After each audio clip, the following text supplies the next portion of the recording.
America के सबसे अमीर इंसानों में से एक और स्पेस एक्स के मालिक एलन मस्क, जो कि अभी ट्रंप के सबसे करीबी सलाहकारों में से एक हैं, लेकिन एलन मस्क को अमेरिका का ही सबसे अत्याधुनिक F-35 जहाज पसंद नहीं है। एलन मस्क कई बार F-35 की आलोचना कर चुके हैं। एलन मस्क ने F-35 को बेकार, बकवास, घटिया और भैंस जैसे डिजाइन वाला फाइटर जेट बता चुके हैं। हालांकि एलन मस्क का मानना है कि फाइटर जेट होना ही नहीं चाहिए, क्योंकि एलन मस्क के नजर में लड़ाकू जहाजों के होने का मतलब है कि पायलट के जान को जोखिम में डालना, और उनका मानना है कि सारे फाइटर जेट को हटाकर केवल ड्रोन हथियारों का इस्तेमाल होना चाहिए। हालांकि एलन मस्क जहां अमेरिका के F-35 की आलोचना कर रहे थे, तो वहीं भारत के एरो इंडिया शो 2025 में रूस के सुखोई 57 फाइटर जेट ने एक ऐसा कारनामा किया जिसने भारत को भी एक बार फिर से सुखोई 57 पर विचार करने पर विवश किया।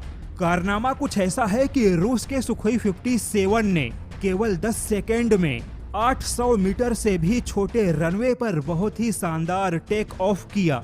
सुखोई 57 के ऐसे कारनामे को देख हर किसी की आंखें फटी की फटी रह गई।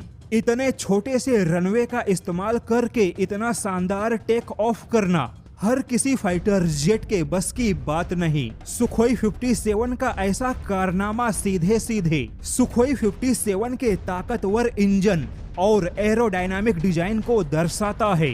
हालांकि पहली बार भारत के कई सारे रक्षा जानकारों ने सुखोई 57 को इतने करीब से उड़ान भरते हुए देखा और दावा किया कि भारत ने यहाँ पर बहुत बड़ी गलती कर दी। खबर कुछ ऐसी है कि भारत में रूस का जो सुखोई 57 मौजूद है और फिलहाल रूस के बाकी सभी सुखोई 57 में AL-41F1 इंजन लगा है, और इसी दमदार इंजन के दम पे रूस के सुखोई 57 ने इतने शॉर्ट रेंज का शानदार टेक ऑफ किया, जबकि रूस ने भारत के सुपर सुखोई परियोजना के लिए अपने इसी दमदार इंजन का प्रस्ताव दिया था। लेकिन हिंदुस्तान एरोनॉटिक्स लिमिटेड ने सुपर सुखोई परियोजना के लिए रूस के इस नए इंजन पर विचार भी नहीं किया।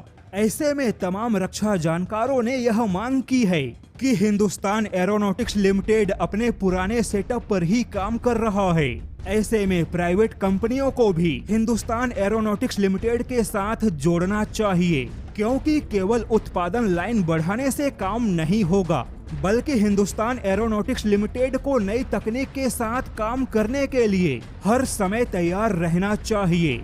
हालांकि यहाँ पे रूस ने जिस उद्देश्य से भारत में सुखोई 57 को भेजा था, कहीं ना कहीं सुखोई 57 ने अपने दमदार क्षमता से भारत को आकर्षित करने के अपने उद्देश्य को पूरा किया।